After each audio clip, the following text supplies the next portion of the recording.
اور موسیٰ نے کہا کہ میرا پروردگار اس شخص کو خوب جانتا ہے جو اس کی طرف سے حق لے کر آیا ہے اور جس کے لیے عاقبت کا گھر یعنی بہشت ہے، بے شک ظالم نجات نہیں پائیں گے۔ اور فرعون نے کہا کہ اے اہل دربار، میں تمہارا اپنے سوا کسی کو اللہ نہیں جانتا، تو حامان میرے لیے گارے کو آگ لگا کر اینٹیں پکا دو، پھر ایک اونچا محل بنا دو تاکہ میں موسیٰ کے اللہ کی طرف چڑھ جاؤں، اور میں تو اسے جھوٹا سمجھتا ہوں۔ اور وہ اور اس کے لشکر ملک میں ناحق مغرور ہو رہے تھے اور خیال کرتے تھے کہ وہ ہماری طرف لوٹ کر نہیں آئیں گے، تو ہم نے ان کو اور ان کے لشکروں کو پکڑ لیا اور دریا میں ڈال دیا، سو دیکھ لو کہ ظالموں کا کیسا انجام ہوا۔ اور ہم نے ان کو پیشوا بنایا تھا، وہ لوگوں کو دوزخ کی طرف بلاتے تھے، اور قیامت کے دن ان کی مدد نہیں کی جائے گی، اور اس دنیا میں ہم نے ان کے پیچھے لعنت لگا دی، اور وہ قیامت کے روز بھی بدحالوں میں ہوں گے۔ اور ہم نے پہلی امتوں کے ہلاک کرنے کے بعد موسیٰ کو کتاب دی جو لوگوں کے لیے بصیرت اور ہدایت اور رحمت ہے، تاکہ وہ نصیحت پکڑیں۔ اور جب ہم نے موسیٰ کی طرف حکم بھیجا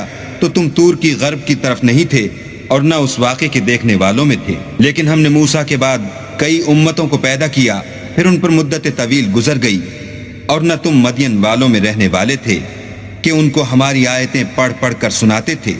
ہاں ہم ہی تو پیغمبر بھیجنے والے تھے۔ اور نہ تم اس وقت جب کہ ہم نے موسیٰ کو آواز دی طور کے کنارے تھے، بلکہ تمہارا بھیجا جانا تمہارے پروردگار کی رحمت ہے، تاکہ تم ان لوگوں کو جن کے پاس تم سے پہلے کوئی ہدایت کرنے والا نہیں آیا ہدایت کرو، تاکہ وہ نصیحت پکڑیں۔